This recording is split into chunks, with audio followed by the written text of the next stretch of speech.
And thank you very much. Great to be here tonight doing the Hydrolevel Hydrostat presentation. Thank you. Thank you. So I'm Bruce Graham. We are at the Carlin Hydrolevel plant, and we have a few folks in here with us. We have Mike Warren, who is the technical support specialist that answers the phones. We have Chris Murray, who is the Hydrolevel engineer and tonight's fact checker. And then you can't see Angel, he's our broadcast engineer. Oh, there he is. Angel's a broadcast engineer, and if my ADD or ADHD kicks in too heavily, you'll hear him yell out, "Squirrel!"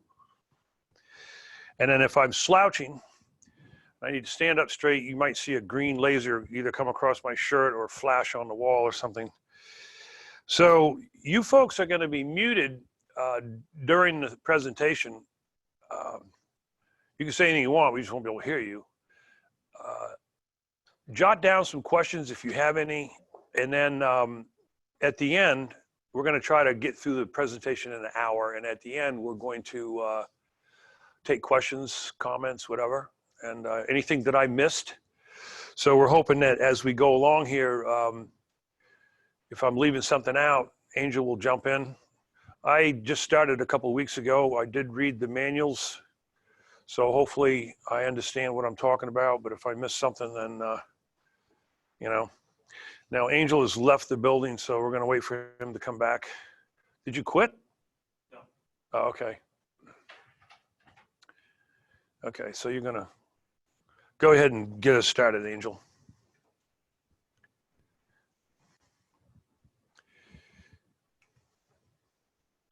Okay, so what we're gonna do is we're gonna be following along pretty close to the instructions. By the way, we do supply instructions with each control. Gets a set of instructions that looks like this. It's got lots of words, but there are also pictures. So we're going to be going through this a little bit. These are also online. And then we have this lovely instruction manual, training guide. This is printed up here at the plant, and it's a hydrostat training guide, and it has all the hydrostats in it, and in great detail. And if you want one of those, all you need to do is give us a call or an email, and we'll send them out to you. Okay, so back to the slideshow here. The important thing to remember about hydrostats is anything that ends with a 50 is 120 volts to the burner. Anything that ends with a 00 is 24 volts to the burner. That goes along with low water cutoffs and so forth. So if you put a 3200 on an oil boiler, you probably are not going to run the burner. Mike gets those calls once in a while. I'm only getting 24 volts to the burner. Okay, what control do you have on there? 3200. Well, that's what you're supposed to get, because 3200 typically goes on a gas boiler. Okay, so the features here is we have a 3-function design. Now we're going to go over a little bit of the control and how it works. If I'm telling you stuff you already know, I apologize, but we're also going to get in a little bit deeper to, like, for instance, the economy feature and how that works. But so you have your basic temperature limit control. So this is a replacement control for your 8124s, your 8148s, so that'd be your maintaining aquastats, your cold start aquastats. And then we have low water cutoff. So if you're using the Hydrolevel well, you're going to be able to have a low water cutoff. Okay, that's a Hydrolevel well. If you put it in a standard well, then you will have all the other features, but you will not have the low water cutoff feature. And now you see boiler reset. Okay, so this was something that was pushed by the Department of Energy to be on cold start boilers by September 2012, correct, Chris? That's right. Okay.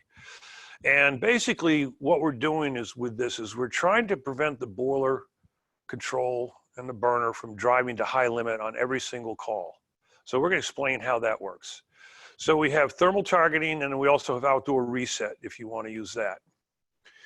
So you see up on the screen here, you've got the Hydrolevel well and you've got the standard immersion well.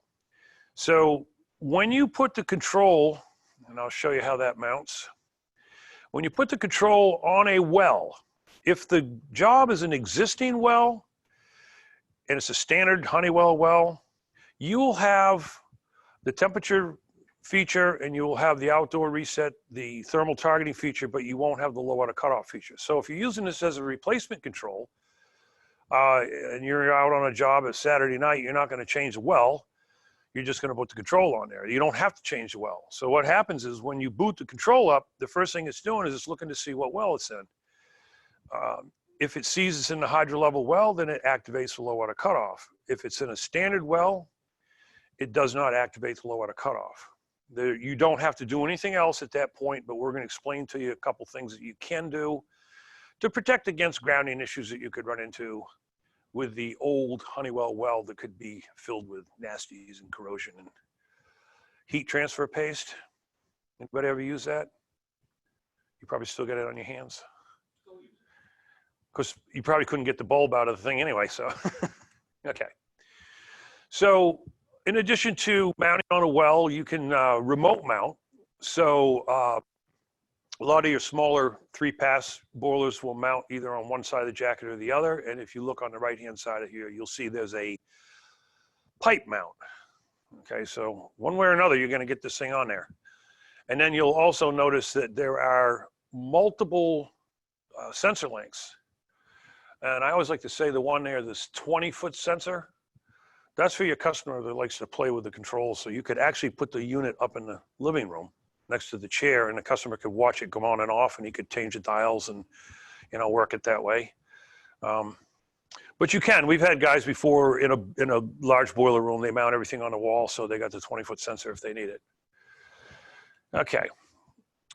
So we're going to talk a little bit about wiring, and we're going to get into the wiring deeper in a 1-hour presentation. We really don't have time to go digging real deep into it because there's multiple wiring configurations. But as a replacement control, when you take it out of the box, you're going to basically put back the wires where they were. You got your TNT, L1, L2, C1, C2, B1, B2, and then you have ZC and ZR.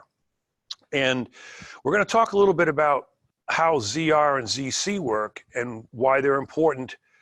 And then we're also going to talk about this zone indirect switch position up above. So we're going to need to use that switch to prioritize if we're using an indirect on ZR, ZC.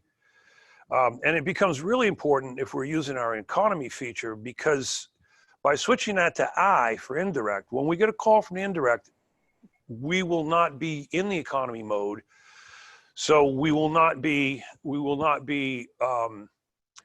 holding back that boiler water temperature. We'll get a call for the indirect and we'll be driving directly to high limit for that call. And if we're in the economy feature, once the indirect call is finished, then we'll go back to our economy. And then again, as we go along here, we're going to explain how that works. So basically what happens here is ZR is an input. If you have an indirect and you have a switching relay, every time that indirect calls, the switching relay is going to turn on the pump, but something's got to turn on the burner as well. So how does the burner know? We're talking about a cold start boiler here, because if we have an indirect, we're not maintaining temperature. So ZR is going to come off the relay, and every time that gets energized, it's going to do two things. It's going to turn the burner on, and if we're in the economy mode, it's going to bypass the economy mode, and it's going to drive the boiler to high limit. Now, the ZC terminal is going to turn on pumps. So if we have a boiler with a coil, and we've got a zone panel on the wall, and there's 3 pumps, when the boiler water drops below the low limit set point differential, we need those pumps to shut off, just like we need C1 to shut off when we have a drop below low limit. So ZC is going to be turning the pump on and off. If we're in the cold start mode, ZC doesn't really come into play. So the importance of the I and the Z switch is if we want to use low limit, then we're going to go to Z. If we're going to use that panel for only heating zones, then we're going to switch to Z. And then all of the circulators will take advantage of the economy feature. If we have an indirect involved, then we're going to go to I. Okay. So that basically takes care of that. We're going to probably get into that a little bit more later. This is what the front of the control looks like. And that's in your instruction manuals, page 7. You can't see it probably real good on your screen, but it gives you the ins and outs and whatnots of every feature that's on there and every doodad and every tab and every dial. So we just use dials, low limit, high limit, and economy dial. And you see that switch, I and Z switch in the upper right-hand corner, and then you have your terminals and so forth, and your lights are on top. This is your gas version. Gas version's a little bit different. In the bottom left corner here, you have a vent damper plug. This thing is fun. Look at that. Whoa. So you've got a vent damper plug, and that's where you plug your vent damper in. That's not on the oil unit. And then you'll notice that you're up here in the corner, that's your economy dial up here, because you've got this large transformer here. So you're kind of out of real estate as far as getting the dial down somewhere else. And we're going to go into a little more detail about that, but you'll notice up in this upper left-hand corner, there is actually 3 terminals on your low voltage. So you can actually run a 24-volt supply off of this. Whereas with the 3250, if you have something that needs 24 volts, you really need to get a transformer on there. Okay, so on page 7 here, it goes into how to set the high limit, how to set the low limit, how to set the economy feature, and then setting the zone indirect switch, it goes into that. And then on the bottom right-hand side, you'll see the different numbers that you have available for your economy feature, which you have off and you have low all the way through 1, 2, 3, 4, 5 and high. So it's important to know that when this comes out of the box, your high limit is set at 190, your low limit is set at off, your economy setting is at 1, and the zone indirect switch is set at I. No, the zone switch. Is it Z or I? It's on I. Okay. So that's set already at I. So, okay. So the way this economy feature works, and first of all, we're not going to use the economy if we are, I know I did. Yeah, if we're doing a coil, we're not going to use the economy feature because we're maintaining temperature, okay? The economy feature is primarily for cold start boilers. So I always figure a cold start boiler, there's 3 ways that a boiler could be cold start. Mike, did they ever deliver one of the boilers to you heated up already? No, they're always cold when they come. Okay, so cold start would be you just got it. Okay. Another reason could be it's broken, so the boiler's cold. But the third and most popular reason that the boiler would be cold is because there's no call for heat.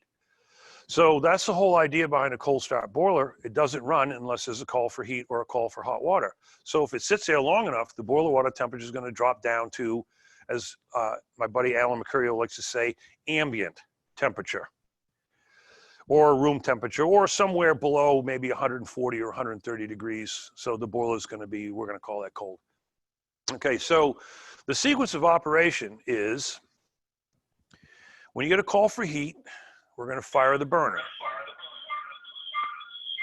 Uh-oh.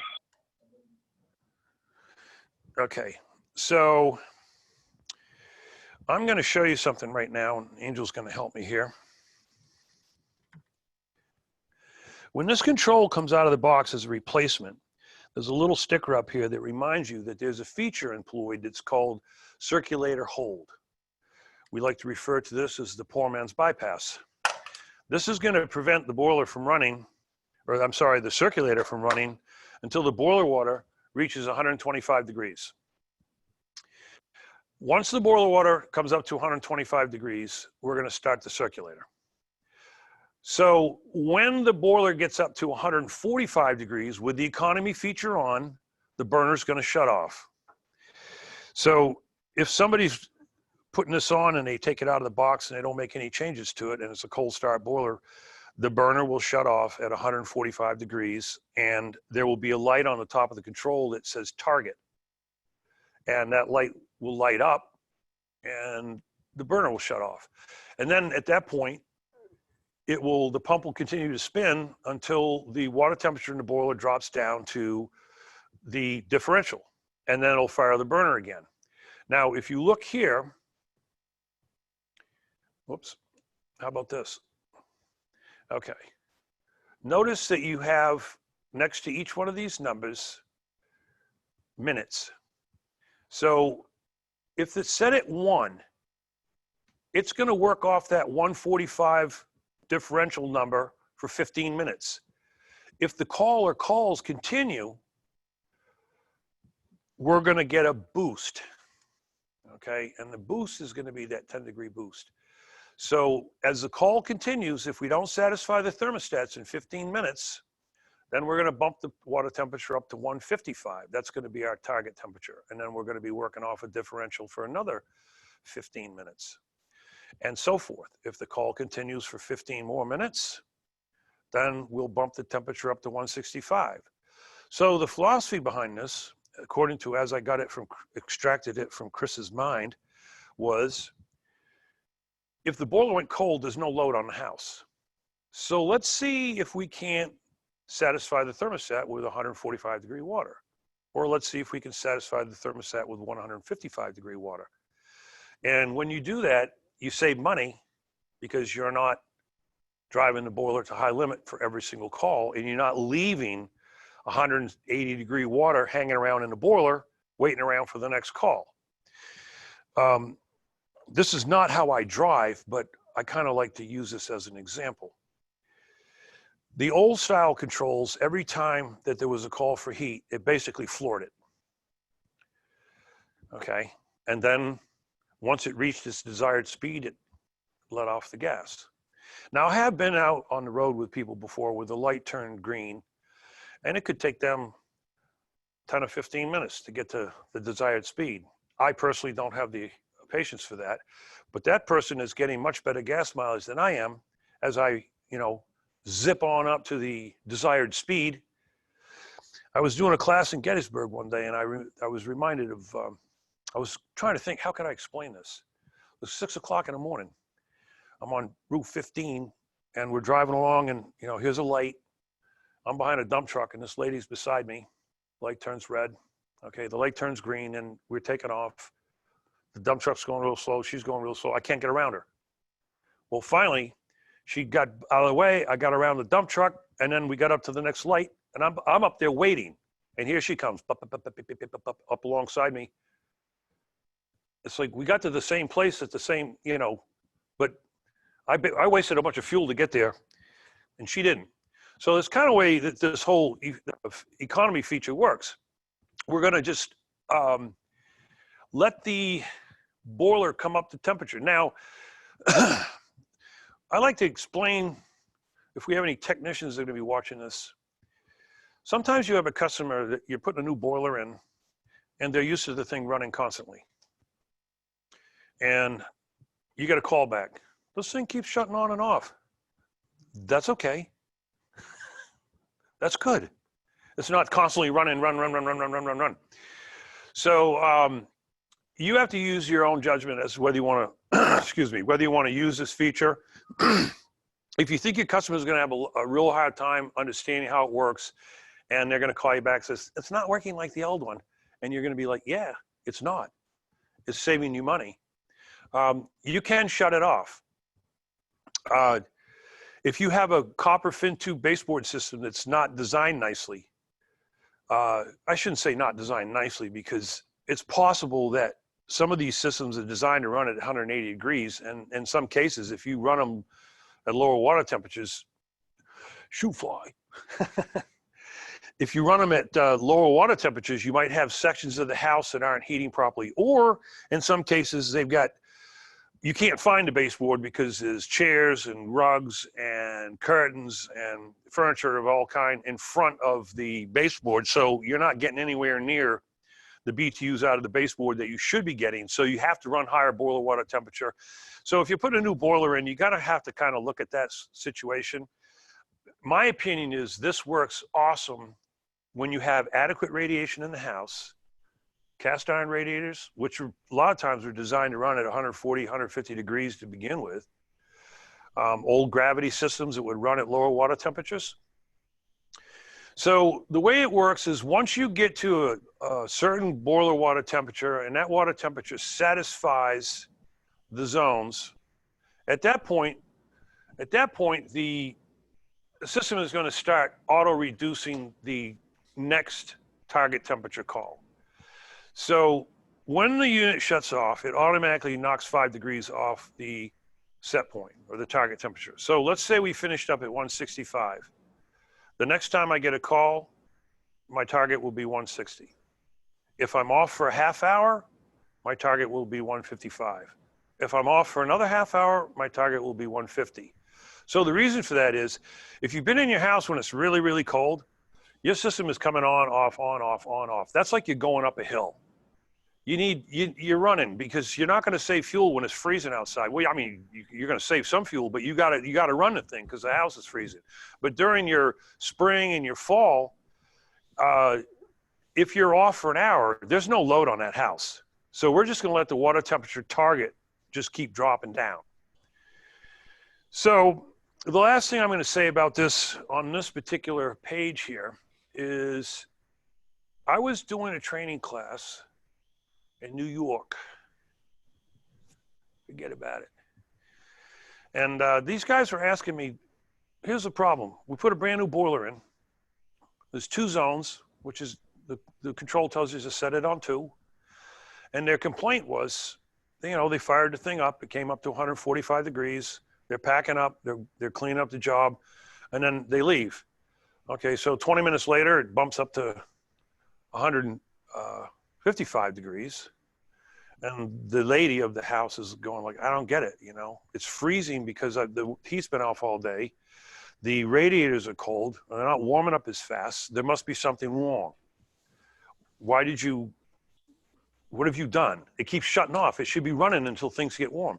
So then she calls out the night guy, and the night guy gets out on the job, and he gets on there, he goes, I see what the problem is. They got this economy thing on. Let me go in there and shut that off. So the fellas asked me, like, isn't there a way to bypass this? This is a number of years ago. Remember that phone call? So I called Chris. I said, is there a way to bypass this thing? So go back to the slide there.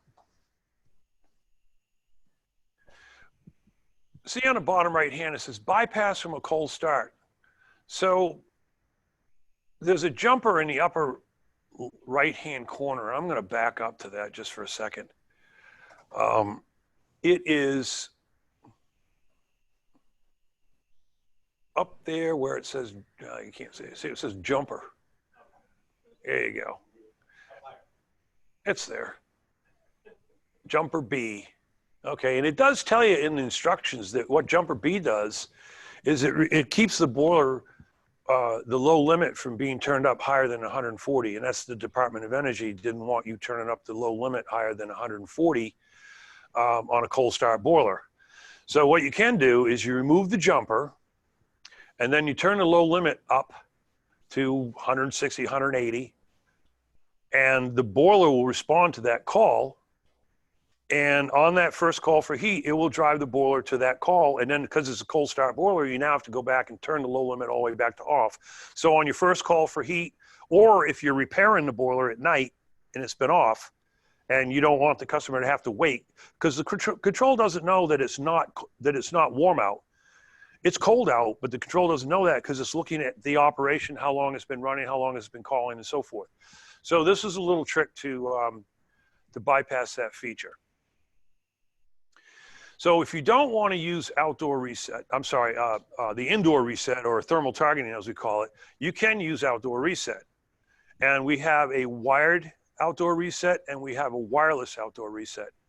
Now, I see also a lot of guys using this for a warm weather shutdown feature because that's built into it. So you could put this sensor on outside and you do not have to use the outdoor reset. You could just use a warm weather shutdown.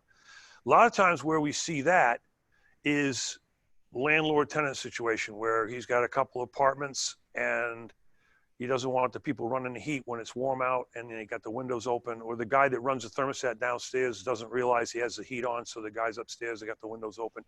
So he can set this thing up so that when you hit a certain temperature, the heat won't come on. And in order to hook that up, you're going to go directly to these spade clips here. And when you hook up these spade clips, it automatically goes to outdoor reset or warm weather shutdown. And now you're working off outdoor reset ratio. And again, if you hook up to just common and warm weather shutdown, that's all you're using. Okay. So, and again, when this is over, if you have any questions, go ahead and ask them. And if I don't know the answer, I'll either make something up or I'll ask Chris. So, where's the laughter? We need some canned laughter here. I'm a part-time comedian as well, but actually this is my night job here now. But okay, so now we're going to talk about the different features that you can program into the unit. There's two features in here I want to talk about, but we're going to talk about them at two different times. One is called thermal pre-purge, and the other one is called high limit differential. So I've run into some jobs before where we had a very small system, two small zones of copper fin tube, and then we had no coil, cold start, and what the problem we ran into was when it was really cold, the boiler would come up to high limit, and out of the box, the high limit differential is set at 10 degrees. So there was a lot of short cycling, on, off, on, off. I actually got to this one job and I came in the kitchen and the lady had a very large yellow pad, and with red ink, she had written down each time that the burner came on and how many minutes it ran. And this went on like throughout the evening for at least 3 or 4 hours. She sat in front of it with a chair. And my first thought was, you know, they got pills for that. You take a couple of these and go down the hall. But I knew what was wrong. So we had the economy feature on. So what happens with the economy feature is once we get to high limit, there's an automatic 10-degree differential in there that you can't change, because when Chris designed this algorithm, it's like, okay, if we had to go that high to get to high limit, it's cold out, so let the thing run.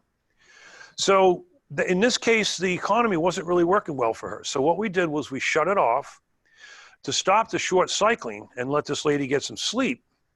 We went into the thermal pre-purge, and then we went into the high limit differential, and I'm going to show you what we did to give the boiler longer run times and more off times so that she wasn't getting nuts over this. So in order to do that, we had to go into the programming mode. So what we're looking at right now, I'm going to go over to this screen here for a second, Angel. You see, this dial right here is my low limit. And this dial here is my high limit. This button up here is my test button. So those are the two dials in the button I need to get into the programming mode and to make the changes in the program. So get us back to that slide there, Angel. So the low limit is going to get us into the programming mode, and we're going to turn that between off and 110, and we're going to see the letters Pro come up in the screen. Now, to select which program that we want to change or adjust or turn on or turn off, we're going to turn the high limit dial, and then we're going to see numbers in the screen that will be 1 through 9. And we pick the number of the program we want to make a change. In this case here, number 5 is the circulator hold off feature. If we want to shut that off, we hit the test button, and then we see either on or off. And basically what we've done is we just did a program. As Angel mentioned earlier today, if you go back to Pro well, you're done. Or if you let it sit there too long, it's going to go back to pro. Now, I want to point something out here. You can't really see this real well, but it tells you to activate thermal pre-purge, turn the low limit to program to, you see the word pro, turn the high limit dial to 1, because this is feature 1, push the test button until you see it say on, and then it reminds you to return the low temperature and the high temperature settings to where they were. Because when you turn those dials, you're actually changing the temperatures. And as guys get used to using this and they get used to doing these program changes, occasionally you get a phone call and the guy's like, hey, this thing's going off on high limit at 110. So then I invite him to hit the test button to identify what is your high limit setting. Oh, it's set at 110. How'd that happen? You turned the dial to get down to 1 and you lowered the high limit. So that's why at the end of each one of these, you got to go back and reset the low limit and high limit. And if you're up on feature number 9, you could have set the high limit for like 220 or something. So just remember to do that. So what thermal pre-purge does is if I finish up a call, let's say at 180 degrees, and then I get another call, it's going to drive the boiler water temperature down to 150 before it fires the burner. However, in Chris's genius design, if the call for heat is coming from a large zone and the water temperature is dropping rapidly, the control will see that and it'll be like, well, we're not going to go down to 150. Let's just turn the burner on now. It's kind of like when you're going up a hill. Oh, we got to push the gas down because we're going to need it. So that thermal pre-purge will drive the boiler back and make you start out at 150, which is kind of good because maybe you don't need to get up to 180 again to satisfy the call. Okay, so that's how that works. If I'm live with a group of guys, I have my demonstrator over there. It's very easy to show that how that works. If I do it tonight, there'll be lots of moving around. You won't be able to see. My hands will be going all over the place. How do you like my boiler? You might think that's a baby bottle, but that's actually a boiler. Okay, so if you're in Canada, you might want to read your temperature in Celsius. I always recommend if you've got somebody that's watching the control constantly and complaining, like, you know, the high limit set at 180, but it's reading 185. Now you could try to explain to the guy about thermal inertia, and there's a lot of heat left in the casting in the boiler, and when the burner shuts off, it actually will continue to absorb that heat in the water, and the temperature could bump up a few degrees. So for a guy like that, you switch it to Celsius, and then he won't complain anymore, except he'll be like, I can't get the boiler over 40. Okay, where's the laugh track here? Wait a minute. This is what we got.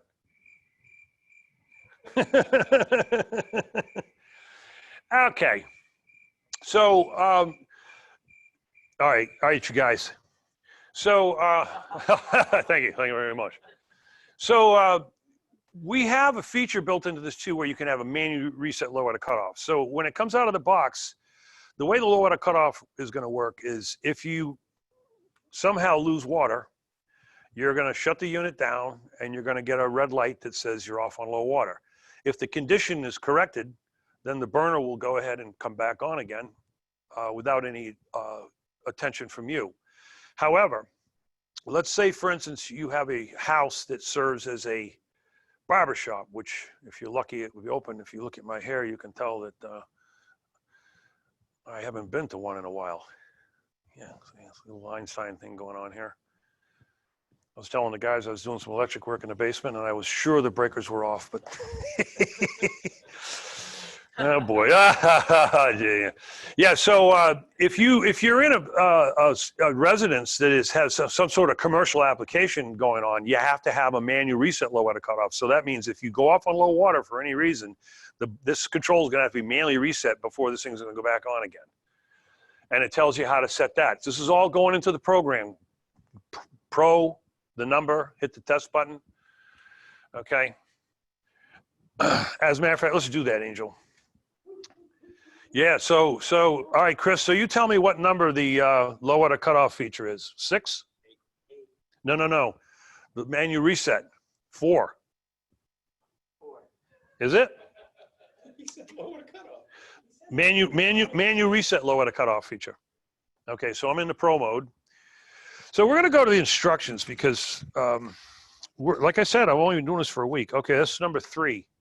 Okay, so we're going to go back over here, and we're going to turn this to number 3. And then I'm going to hit the test button. And I'm going to set it to, again, see, we're pretending like we're new here.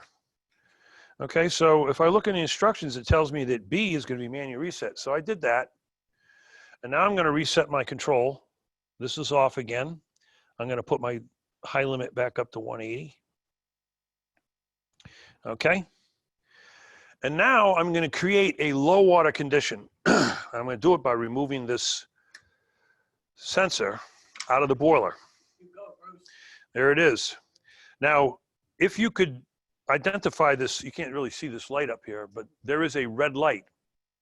Now, to create nuisance, to prevent nuisance calls, we don't want to create them. Most of us can do that ourselves without any trouble. We're going to sit in low water here for 30 seconds before we start blinking. If the low water condition doesn't get corrected in 30 seconds, then we're going to go into manual reset. And now we're blinking. I don't know, you guys can almost see that. Nah, I'll put it back. Okay, so now I'm going to correct the situation. So we put the sensor back in there. You can almost see it blinking. It's right there.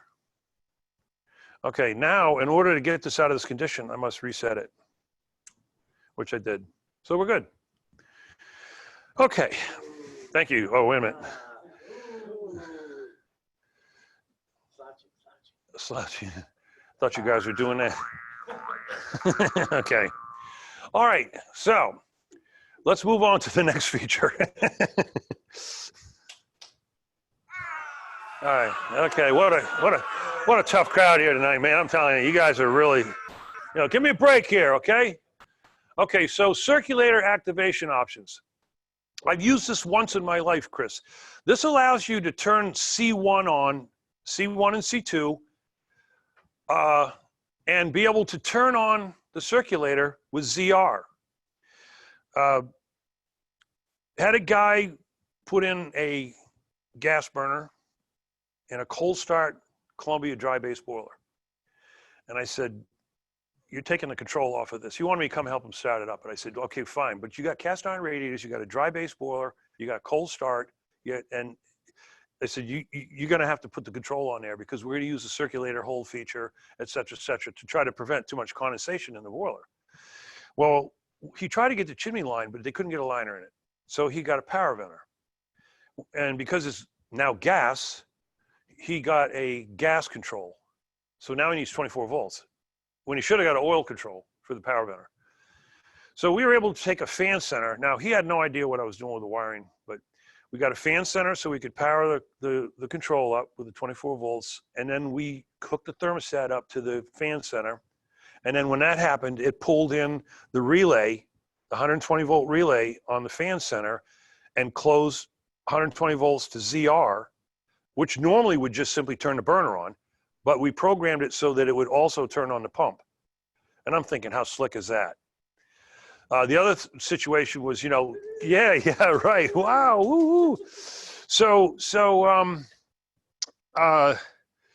Yeah, thank you, everybody. Thanks. Thank you. Okay. So down in the Maryland market where I'm working from, I'm originally from New England, so I do drive in a car. But I worked in Maryland, in Baltimore market, a lot of jobs with high voltage thermostats. And sometimes you couldn't find the 2 wires, you could only find the 1.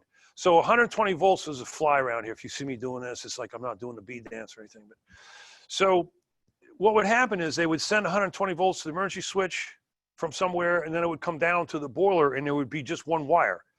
If there was 2 wires, you could swap it over in the box, and you could put a low voltage thermostat. So now you got 1 wire to turn the boiler on. So now you could hook it up to this ZR, and boom, you're done. So that's a great feature.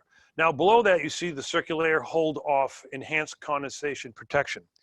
So a lot of these small cast iron boilers, if you've got a lot of water in the system and you've got a lot of radiators, you could get condensation coming back. So that holds the pump off. To prevent any other types of problems, let's say the burner's not running. So this expires, this feature expires after 15 minutes. So if the temperature in the boiler doesn't come up to above 125 after 15 minutes, we're going to let the pump run.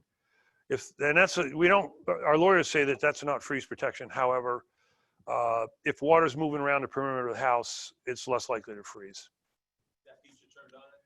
It's turned on at the factory because remember,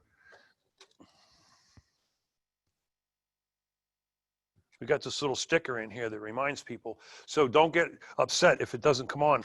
I remember getting a phone call from a guy. It's like, I got this thing turned on and the pump won't come on. And I said, what's the water temperature? He says, it's 123. Wait for it, click. Okay, so here we are looking at the features that you can, and the different things that you can program. And I'm gonna point to something here real quick. Angel, you're gonna help me. There is a QR code here. And if you take a shot of that, this is what's gonna come up. So you don't have to walk to the truck to figure out what features you're changing. Very quickly, because we're running out of time here because of my blathering, we're gonna talk about the low water cutoff feature, okay? Prior to November 2017, we would allow you to go in and shut the low water cutoff feature off. The reason we would do that is because if you were going into a standard well, you could have a problem with corrosion inside that well and your bulb might not make contact and you wouldn't get a good ground, so you'd get a false low water cutoff reading. So that's why we had that in there. We had some inspectors in New York that didn't like that feature. So Chris and the guys, the gang at the plant here, consulted with them and we came up with this feature here, which means now you're selecting well type. Okay, if you have a hydrolevel well, you're gonna have A. If you have a standard well, you're gonna have B. The way we did this was, if you're in a hydrolevel well, you can't shut it off. It won't let you shut it off. So that satisfied the inspectors. You can't shut the thing off. If you're in a standard well, and once the control realizes it's in a standard well, now you can go in and shut it off. And the reason you might want to do that is because you know how electrical connections are. I've had guys, it was off on a nuisance low water. I'm like, jiggle it a little bit, and it makes connection. So that's why we put that in there. And that tells you how to do it. That shows you the old style there, you know, and the new style. So now you can push the test. So a lot of times when guys, they like that feature because when they're putting it on a standard well, they can shut the feature off. There's no worries of getting any kind of a nuisance low water cutoff call. Okay, now you have.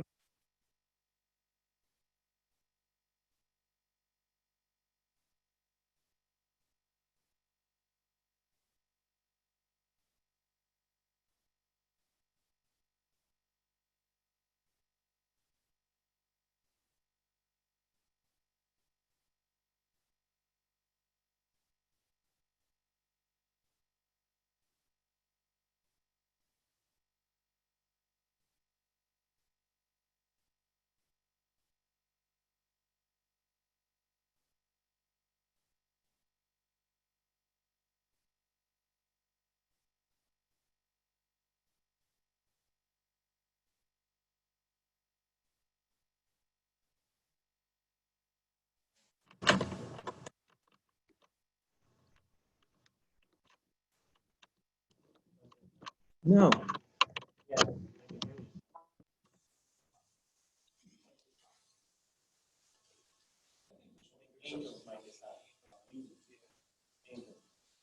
All right, we'll be right back. We had a little trouble with the microphone. The hyperthermalator came loose from the paraplastic fluff bar. Which can happen from time to time.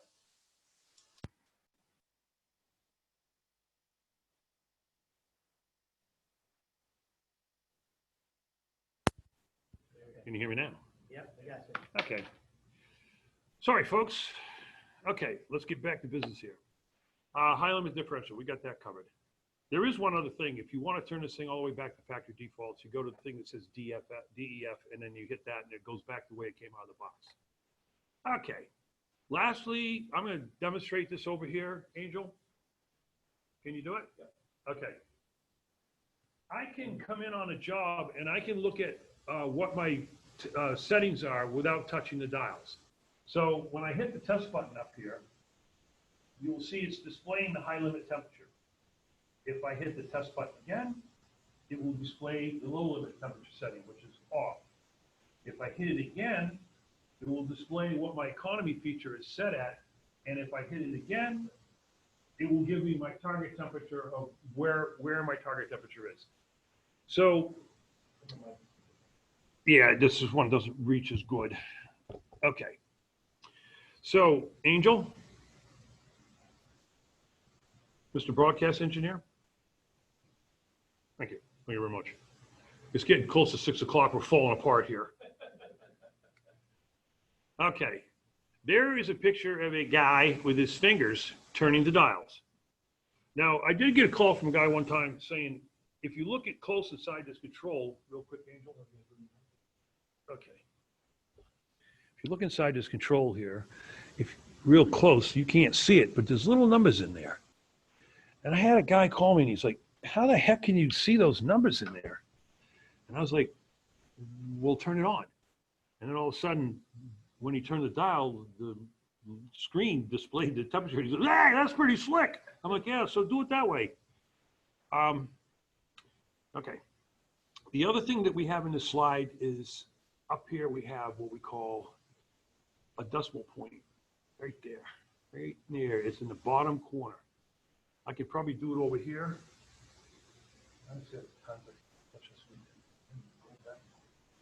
Ready?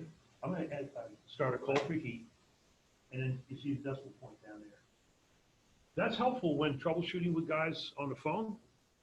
I had a couple guys on a job. They're like, we can't get the pump to run. So my first question was, what's the boiler water temperature? I'm thinking, okay, maybe it's 120, 120. It's not 125 yet, so that's why they couldn't get the pump to run. And they're like, no, it's up to 200. I'm like, okay. So the next question was, do you have a decimal point in the bottom right corner of the screen? No. You don't have a call feed. So I get a call about maybe 10 or 15 minutes later, and it's like, okay, yeah, the thermostat wire got loose up in the ceiling, we fixed it, so we're done. So that's a good little feature. Thank you, Chris. Okay. Now, on the top of the control, which I won't show it on here, Angel, because if I mess this up, we'll be all screwed up for the potential demonstrations that we may do after 6 o'clock. But the lights up here are also helpful as well. So you have an active light, you have a high temp light. So the active light is indicating that the control is up and running. The high temp light is indicating that you're off on high limit. Then over here, you have the low water cutoff active light, and then you also have your low water cutoff light. Then over here, you have your active light for economy, and you have the target light. So I'm going back a number of years because a lot of these controls were new to guys years ago. They're out on just about every boiler that's out there now. So guys have been using them for a long time now. They're pros at it. But the guy sent me a picture, and the green active light was on for temperature, and the green light was on for active for low water cutoff. The green light was on for active on economy, and the yellow target light was on. And he texted me a picture and said, Bruce, what's this? Now, I was driving. I was driving, otherwise I would have texted back, those are lights. Or I could have said, or LEDs if you prefer. So instead, because I was driving, I called him up. I said, let me guess, the boiler water's at 145. He goes, yeah. So he didn't understand. Now, even though Chris wrote this in these things here, this stuff, and I get that. I worked in the field for many years. From time to time, I would read the instructions. Later on, I became a field supervisor, and I had all these guys working for me, so I had to read instructions so they could call me and ask me how to do stuff. So I started reading instructions. But it does tell you in there that when you you start up the boiler the first time, when you hit your target temperature, it's going to be 145. The target light's going to come on, and the burn light's going to shut off. So once he knew what was going on, then he was fine. Okay, so that really kind of wraps up the ins and outs and whatnots of this control. There's obviously a lot more we could go around and talk about, but I think what happens is a lot of guys come to a class and then they go out in the field and they work on these things and they get their hands on them, and then they come back and they have questions about this and about that. Most technicians learn best when they're in front of the equipment. I was on the phone with a guy from Webb that had to go back on a job. It was just a matter of a couple of adjustments, things that needed to be changed. But it's better to wait till you're in front of the boiler on the job, and then we could go ahead and walk them through it. Okay, so at this point, Angel, we can take questions if there are any. Anybody have any questions?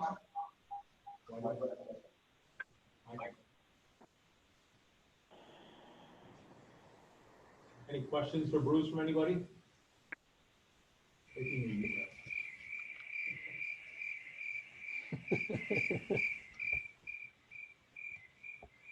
Is anybody still there? Did you guys all go to the kitchen and get a sandwich? They got to unmute themselves. Oh, okay. Oh, they have to unmute themselves? Okay. So we do have the speaker on here so you can actually talk and be heard, right? I think somebody had a question.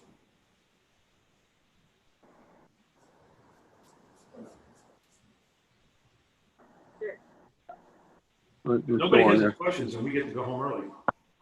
Let me ask you this: is it possible to set that up so if the water temperature, so the pump won't come on? Let me see how I want to say this. It won't let the burner fire until the temperature of the boiler is less than 140. Whoops, let me get out of here. That's a fixed feature, right, Chris, at this particular time? That's the circ hold off feature? Yeah, he's asking if you could set it so that the pump wouldn't come on to 140. Oh. You know, one of the tricks that I use The burner won't come on. I'm for sorry. those kind of situations. I'm What's talking that? about the burner. The burner won't come on until it's at below 140. So you use up all your boiler shuts. If you have no call for heat and it's 160 in your boiler, you get another call for heat. It won't let that burner come on until the temperature of the boiler goes to 140. Then it allows it to take over. Differential is what he's answering. Right, so we have a feature 1, which is thermal pre-purge. So if you set that, if there's any temperature in the boiler, when you get that second call for heat, it'll run the temperature down to 150, and then it'll fire the burner. So that's pretty close to what you want. Pretty much same thing other than 10 degrees, yeah. Okay. Thank you. Mm-hmm. I think the only other feature that you can have that would get you there would be if you set your high limit at 170 and you put on a 30-degree differential, that would get you down to 140 before the burner would kick back on. So if your system will heat at 170, then you could drive it down to 140 before the burner would fire by setting your high limit differential at 30 degrees. Economy off. Economy off, right. That's a good point, Angel, because if you have the economy on, you're not able to adjust that differential that's built into that algorithm. I said algorithm. And so you shut the economy off. That's right, Angel. You shut the economy off, and then you can change the differential. And it says that in the instructions. In order to be able to change the differential, you have to shut the economy feature off. Yeah. Okay. We good? We're good. That Everybody sounds good good? to Any me. questions, anybody? This is last call at the Hydrolevel bar. Oh, yeah. Another thing I got to ask you. Are you hearing anybody else, Angel? Hello? Yeah. Anybody there? Hey, my problem is that when I'm on the seminar here all by phone, and I can't get any picture to come on my computer or nothing of you guys. I mean, I did just listen to it. I don't know what the deal is that I couldn't get the visual. Yeah, he didn't sign in for the. All I had was the audio. I didn't get no visual. I think it's because you called in. It shows you as the phone. Yeah, if you registered in advance, they would have sent you a link to get into the Zoom meeting. This is being recorded, right? Yeah, so this is actually recorded, so if somebody wants to look at this again later, they can. I'm gonna put some headphones on so I can hear what you're saying, because I can't hear you otherwise. Okay. Yeah, it'd be good to review it again to see what Wait a all it minute. does. I don't know if you can watch this. Okay, can you hear me now? I hear you. Yeah. Okay, I hear you too now, because I got the headphones on. Yeah, so, the Carlin classes, the Hydrolevel classes that we're doing are all being recorded. Lisa's gonna post them when, Angel? I think, I don't know. Let me just answer, I don't know. Yeah, we're not sure exactly when they'll be posted, but once they're posted, they'll be up for the entire month, right? I think the day after or after. The day after or so. So what you would do is you would go to the webpage of Eastern Energy Expo, and I'll go there. well, the first thing you need to do is register, which is basically We your are name. registered. Okay. He is registered. I registered him last night, and I got a message from that. I think it's Lisa Shrug or something. Yep, mhm. Well, he did, and we tried going on through that. It said last night. It said download Zoom. We downloaded Zoom, so it would be all set to go. And I worked on it for a half an hour, and I can't get it in. Finally, we just got into the voice one, that he could like listen to it, but he saw nothing. So we didn't Well, know what to do for the time right. because it's going And to you are happen not again. alone. There's been Yeah. other folks that have been trying to get hooked up on this. So I kind of told folks that we're having trouble getting hooked up. Even Mike Warren, our guy, he's here live in the training room. Well, when it went on to the Zoom, it gave a message that there's only 6 people listening to it. So you And are that's having possible. probably. Yeah. We had Early on, that's what it was. yeah. So Angel was speaking Tuesday night, and we're in Connecticut, but 80% of the state has no power. The whole East Coast got whacked with this hurricane. So we got people that were going to be here on last night for the awards presentations. That they're running generators at their house. They can't go. But that's why they will be posted, and you can go back and watch my silliness. Okay. All right. I'll have them do it that way then. I just wondered for the next time, but Where we're not up where there. are We're you? Pennsylvania. We weren't even in the storm, so Yeah, what part of PA? between Elton and Johnstown, if you know where that's Yeah, at. I do, sure. About a night. Yep. Yeah. We live That's in God's Portage, country. so. Yeah, Yep. so I cover Pennsylvania. I cover Maryland, Pennsylvania, New Jersey. I meant to put my phone number up on the screen, but that wouldn't help her there.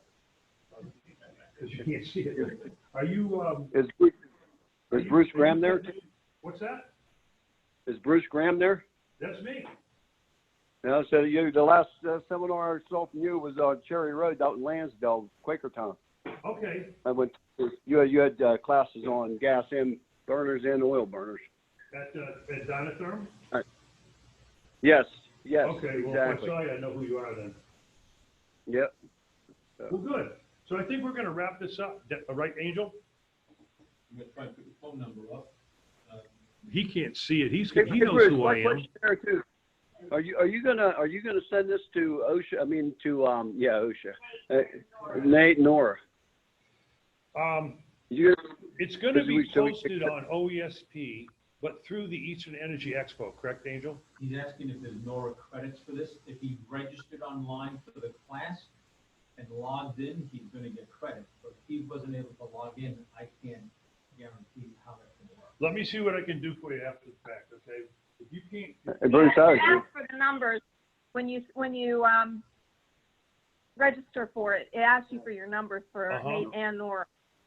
So we thought maybe if for some reason, let's follow up on it over the next week or so, and if for some reason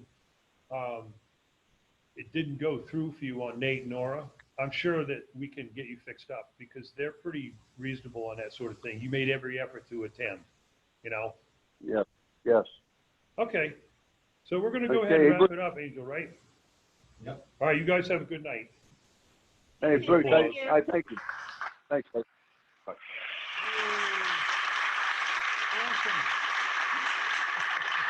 All right, good night, guys.